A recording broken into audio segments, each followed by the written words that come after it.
안녕하세요. 이승훈입니다.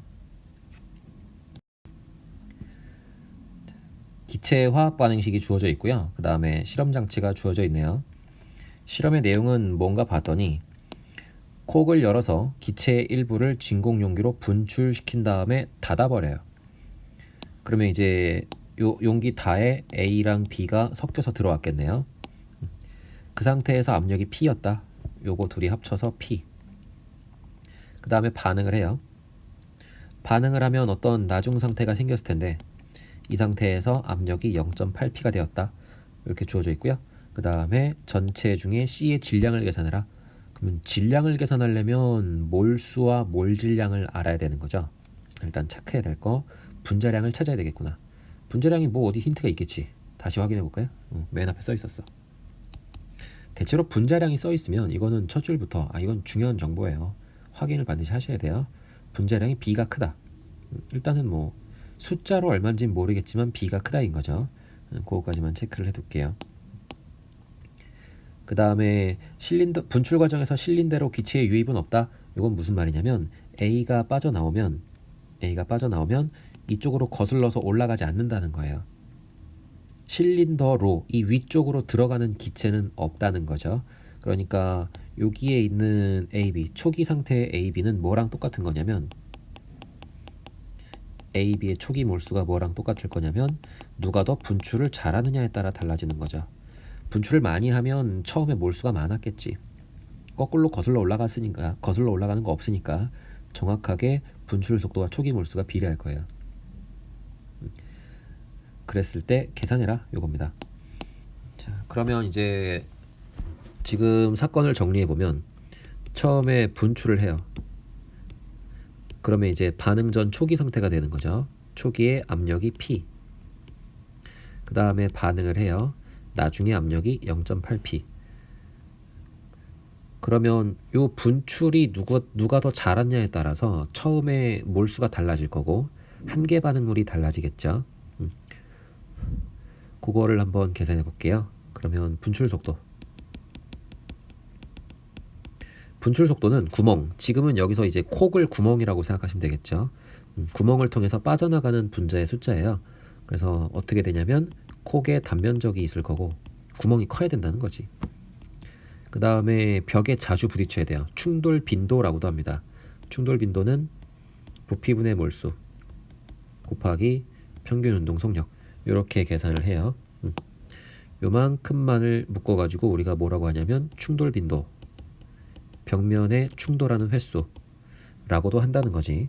그러니까 이게 무슨 말이냐면 벽에 부딪히면 분출을 잘한다예요. 근데 그 벽이 구멍이면 되는 거야. 그죠? 구멍 뚫린 벽을 향해 날아가면 즉 구멍을 통과하면 그게 분출이다 이거죠. 자, 그러면 이제 요거를 두 가지를 다시 확인을 해볼게요. 부피분의 몰수를 알아야 되고 그 다음에 속력을 알아야 되는 거죠. PV는 nRT니까 V분의 몰수 그러면 이게 RT분의 P랑 똑같겠네요. 그 다음에 이제 속력은 뭐에 따라 달라지냐면 루트 n분의 3RT n분의 t에 비례한다. 제곱근에 비례한다. 이렇게 보시면 될 것 같아요. 속력은 뭐 용도에 따라 평균 속력, 최빈 속력 막 그런 게 있는데 다 필요 없고요. 우리는 그냥 항상 n분의 3RT, 루트 n분의 3RT 그냥 그 공식을 이용해서 생각하셔도 될 것 같아요. 자, 그러면 일정한 거 다 지우고 나머지만 비교할게요. 지금 온도는 일정해요. 달라지지 않고요. 단면적이 똑같다라고 문제에 써준 건 이것 때문이에요. 그 다음에 압력. 누가 분출하냐면 A가 분출하고 B가 분출하는데 얘네들이 피스톤에 들어있는 기체니까 A의 압력 대기압으로 유지가 되고 B의 압력도 대기압으로 계속 유지가 되죠. 그럼 압력도 똑같네. 압력이 똑같으면 이 V분의 몰수 요거 자체가 계속 일정한 값이죠. 그럼 분출 속도가 그대로 속력에 비례하고요. 속력은 다시 분자량의 제곱근에 비례하는 거죠. 그러면 이제 이렇게 생각하시면 될 것 같아요. 만약에 분자량이 4배가 크다. 분자량이 4배 크다. 그럼 속력은 2분의 1로 작아지는 거죠. 그럼 속력이 2분의 1배로 변하는 거고요. 분자량이 4배면 속력이 2분의 1배. 그러면 분출 속도도 똑같이 2분의 1배. 이렇게 달라지는 겁니다. 지금은 분자량이 B가 크다 그랬으니까 B가 더 분출이 느려요. 그러면 여기 처음 몰수가 그죠? 초기 몰수를 봤을 때 분출이 B가 느리니까 처음 몰수는 A가 많고 B가 작았어야 되는 거죠. 자, 그 다음에 이제 양론을 계산해 볼게요. 양론. A 두 개가 B랑 반응해서 두 개의 C가 된다. 처음 반응 나중 비교하시면 되고요. 지금 얘네들의 전체 몰수에 대해서 항상 같이 생각을 하시는 게 좋아요. 얘가 전체 압력이 P에서 0.8P로 줄어들죠.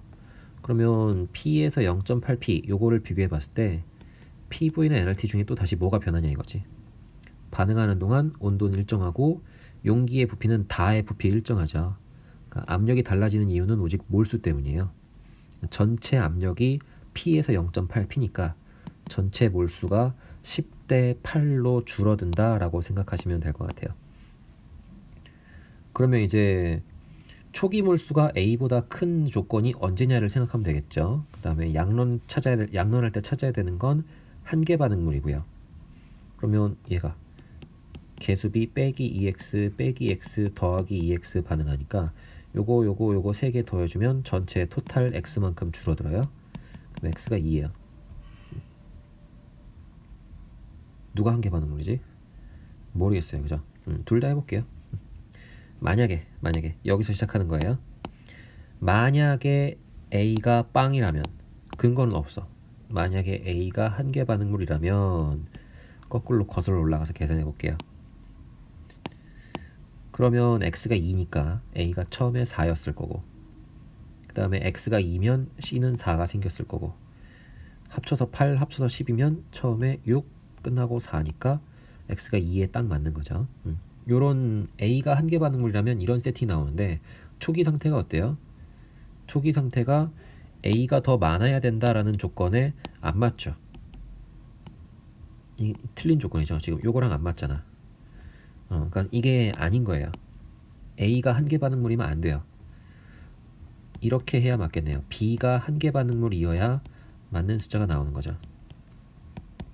처음 반응 나중 비교했을 때 토탈 10에서 8로 줄어들어요.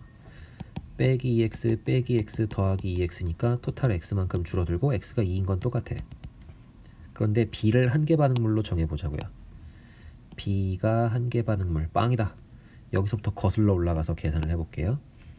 그러면 X가 2니까 C가 4고 합쳐서 8이니까 A가 4. X가 2니까 처음에 8대 2. 이렇게 해서 숫자가 맞아지거든요. 이거는 이제 문제에 주어진 초기 조건과 잘 맞죠. 이쪽이 맞는 말인 거예요. 이쪽은 틀린 말. 자, 그러면 초기 몰수를 알았어요. 양론은 다 계산을 했네요. 그러면 이제 내가 알아야 되는 건 질량이에요. 질량을 구하려면 뭘 알아야 되냐면 몰수와 몰질량을 알아야 돼요. 지금 내가 알고 있는 건 뭐냐면 몰수는 다 알아요. 몰수는 반응 양론을 구해놨잖아. 그죠? 그래서 여기서의 몰수를 다 대입할 수 있으니까 내가 알아야 되는 건 몰질량이에요. 몰질량을 알아내는 방법이 뭐냐 이거지. 몰질량을 어디서 찾을 수 있죠? 자, 그러면 우리가 지금까지 해온 걸 다시 검토해 보니까 몰질량이 어디 들어가냐 그랬더니 분출 속도에 들어가죠. 분출 속도 여기 있어요.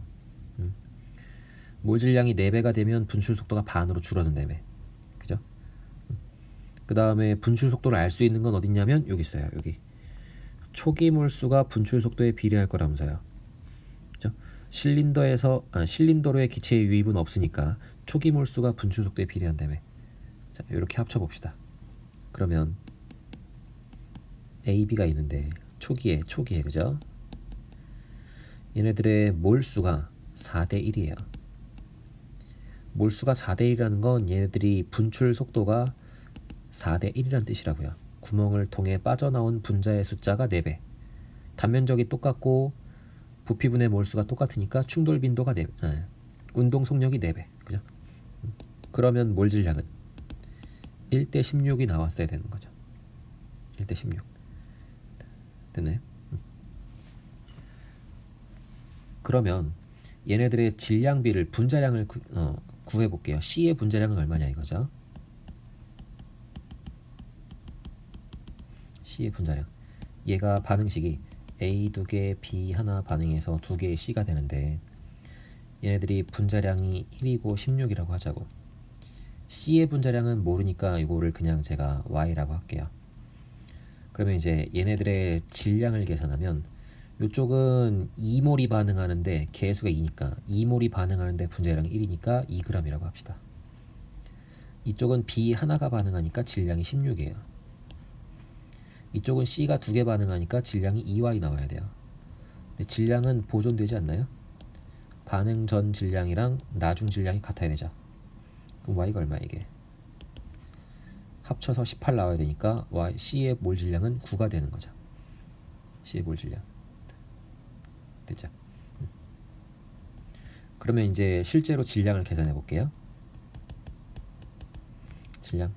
질량은 전체 중에 C의 질량의 비율을 계산하면 되는 거죠. 그냥 가장 간단한 정수를 그대로 대입하자고요.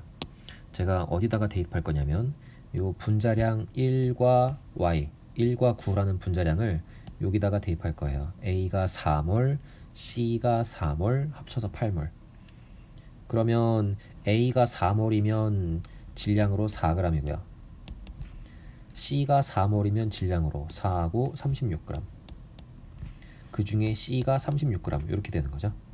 그러면 40분의 36이니까 0.9가 되겠네요. 그래서 질량비 전체 중에 C의 질량 얼마냐? 그러면 0.9니까 정답은 1번이었겠네요. 여기까지 볼게요.